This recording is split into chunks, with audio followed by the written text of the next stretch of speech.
What is up, everyone? Welcome back to another video today, and in this video we are doing the 95th installment of Retro Reviews. Today we're going to be reviewing my Gemini Jets 1:400 scale American Airlines McDonnell Douglas MD-90 in the Reno Air hybrid livery. This was quite the oddity mad dog for Gemini Jets to release in their final release batch for 2024. They did it as a combined December 24, January 25 announcement, and these models eventually were dispatched by the time the new year rang in, and I got mine in late January, and I published the unboxing on the first day of February, so I've classified that as a January 2025 acquisition as a result.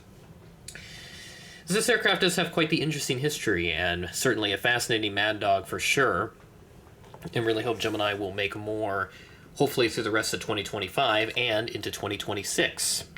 How are we already near 2026? It does not feel real. It feels like just yesterday I just started this whole YouTube channel, but anyway.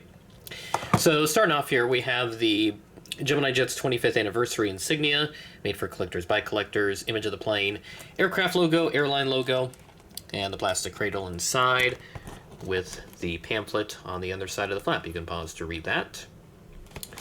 And then the standard Gemini Jets details as always. Item number on this is GJAAL 1566. Top of the box with the adult collectible model warning, and the right side there. And in the back, 2024 copyright with the Boeing and American license disclaimers. All the fun stuff for a Gemini Jets box. So yeah, like I said, this is not a mad dog I was expecting Gemini to make, since there are a lot of other more prime suspects that could be made.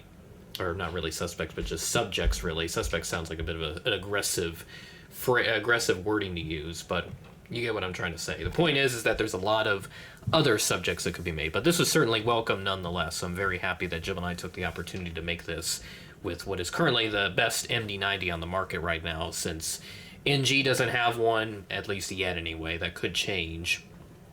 And some of the other brands, they don't really exist anymore. So the MD-90, a very underutilized type, and while there are a few operators for it, there are still certainly some exciting options that can be done, and this is certainly one of them. The American MD-90 Reno Air Hybrid. So to start off, we have the nose cone, cockpit windows, along with the Super 90 titles, so great detail there for American to differentiate that, and obviously the big difference is just the white top instead of the polish that they had on the MD-80s, so one of the big striking differences there.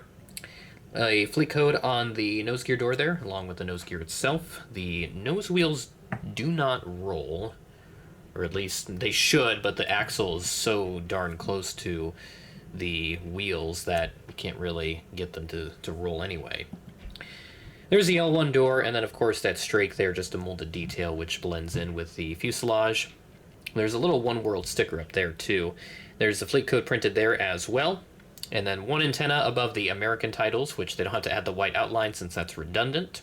A couple panel details down there, and they move into the overwing exits there. November 904 Romeo Alpha is the registration, which is the sister ship to the Reno Air MD-90 that Gemini released in the July 2024 releases. That was 905. That model I also have, and I have also reviewed in the series, so you can go check that out. I believe it's like, God, I don't know when I reviewed that. It's been a while. I've done, as I said, I've done 95 episodes of this, so I can't keep track of all the planes I've reviewed now. Rear boarding door, and there's the IAE V2500 engines, and the American tail, which has the gray paint on it. There's also an American flag up at the top. And then right side of the aircraft, not too much to report on over here. Let that focus. But you do see the luggage door on that side. There's also a little bulge that occurs with this MD-90 fuselage. You can kind of see it right there where the fuselage bulges outward. It's not a huge deal, but I know some collectors have they've made some remarks about it in the past, but I don't really notice it from afar, so I can't complain. 3 luggage doors on the right side of the aircraft, one just ahead of the engines. There's the American tail on that side as well. Looking good. And then we flip it underneath. There's the very tiny Gemini Jets logo just behind the wings. But you do have the landing gear, stand hole, all the other applicable details. Gemini does really good with the printing nowadays. They've stepped their game up. And then the top, you see the overwing exit markings, beacon light, and then the one antenna back over there, which is a bit oversized, but not a huge deal, really. I can live with it. So overall, a very lovely model from Gemini Jets, and certainly an exciting one for sure. And I still hope that they will return to using the MD-80 more often, since it's been a little while, at least from when I'm recording this video, since they've released one. The last one that they did in 2025, up to, I'm recording this in mid-August still, that was the Frontier example, for the MD-80 anyway, and then the JAL MD-90 if you want to factor in the MD-90s as well. So hopefully we'll get some more unique Mad Dogs in the future, but that JAL is certainly a very welcome release, and I will be adding that at some point, and it will get reviewed on the series in the future. So now let's take a look at the real-life aircraft's history. She first flew sometime in March of 1997, and then it was delivered to Reno Air in December of that year with the applied registration. American Airlines acquired Reno Air in August of 1999, so for a brief period of time, American did have these MD-90s. They also had the MD-87s, which Reno Air also had, so they had those for a little bit of time, and they also had the same hybrid white top livery. So they just kept the white paint and just slapped American colors on top of that. So they did not bother to polish it, which did kind of look interesting. I want to see, just out of curiosity's sake, I do want to see somebody make a polished American MD-90. I just want to see what that looks like, because I'd actually be very curious to see if that would look just as good as the MD-80. I mean, again, the only difference is it's slightly longer than the MD-80, and then the engines are obviously bigger since they use the different engines on this. But American did not keep the MD-87s or MD-90s for very long, since they did not have much in common with their existing 82 and 83 Mad Dog fleet, so they were out pretty quickly. Her next operator was Lion Air in March of 2005, re-registered to Papa Kilo-Lima India Kilo.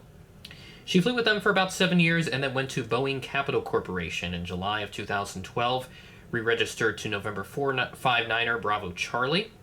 And then Delta had brief ownership of her in 2013, but based on what I could find, Delta was supposed to re-register this as November 501 Delta November, but that was not applied. So I assume that Delta used this as a parts aircraft for their other MD-90s. And I know they did this with MD-88s as well, where they acquired a bunch of them but never flew them officially. So Delta had that set up pretty good, and just so that they could keep those Mad Dogs flying all the way up until 2020 when they retired it, which they were going to retire, I think, by the end of that year, but they accelerated that because of the pandemic. So this aircraft's fate, it was scrapped in 2013 once its parts had been exhausted for use. And that will do it for this episode of Retro Reviews. 5 episodes away from 100, and I think we will make it right by the end of the year, since we're already in about late October at this point. So we'll hit 100 in November then. So I'll see what I can do for that 100th episode of Retro Reviews. I certainly will try to do something special, but just give me a little bit of time, and I will have something cooked up for you guys. So hope you all are excited. With that being said, thanks for watching, and I will catch you in the next video.